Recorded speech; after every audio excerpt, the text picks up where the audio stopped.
Aujourd'hui, on ne peut plus séparer les problèmes des Français des problèmes de la France. C'est une seule et même chose.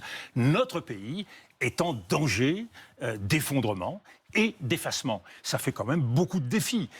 Qu'on soit quelques-uns à se retrousser les manches à un moment donné, sans aucune ambition partisane, je dirais même peut-être en dehors des partis, me paraît quelque chose qui, en tout cas aujourd'hui, au niveau de la question, a un certain sens. Vos oreilles ont dû siffler récemment, puisque avant de démissionner, Michel Barnier a demandé aux anciens premiers ministres de faire un effort, de restreindre leurs dépenses. Dans un rapport parlementaire, on voit que tous les anciens premiers ministres ont coûté 1 420 300 € l'an dernier. C'est plus 11% en un an. Vous faites partie du trio de tête derrière Bernard Cazeneuve et devant Jean-Pierre Raffarin. L'État a dépensé plus de 197 000 € pour vous l'an dernier. Est-ce que vous allez réduire vos dépenses dans ces temps qui sont difficiles? Vous-même, vous le dites. Moi, je suis prêt à tous les efforts.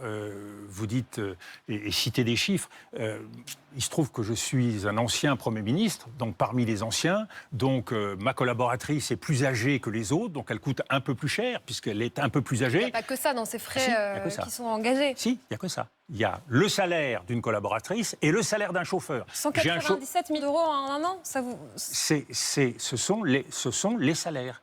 Ce sont les salaires et les frais de voiture. En ce qui me concerne, les frais de voiture sont quasiment réduits à zéro. Donc ce sont les salaires. Et par ailleurs, puisque le chiffre est incomplet, c'est toujours terrible de parler avec des chiffres incomplets, ces chiffres n'intègrent pas la dépense de sécurité. Certains premiers ministres n'ont qu'un agent de Matignon, moi j'en ai 2, mais ils ont plus d'agents du ministère de l'Intérieur. Et on oublie toujours, quand on cite les premiers ministres, et je ne dis pas ça pour me défausser, que parmi les ministres, le ministre de la Défense et le ministre de l'Intérieur successifs, ça fait beaucoup de monde, bénéficient des mêmes faveurs, et que par ailleurs, beaucoup de personnalités aussi. Donc il y a de l'ordre à mettre dans tout ça. Que les premiers ministres fassent un effort, c'est la moindre des choses. Vous allez le faire? C'est la moindre des choses, mais une fois de plus, c'est pas nous qui pouvons faire l'effort, puisque la décision, elle est prise par les administrations. Moi, je ne décide pas chaque mois des dépenses que je vais faire. C'est pas moi qui engage l'argent. Ce sont des dépenses, une fois de plus, qui sont affectées par l'administration.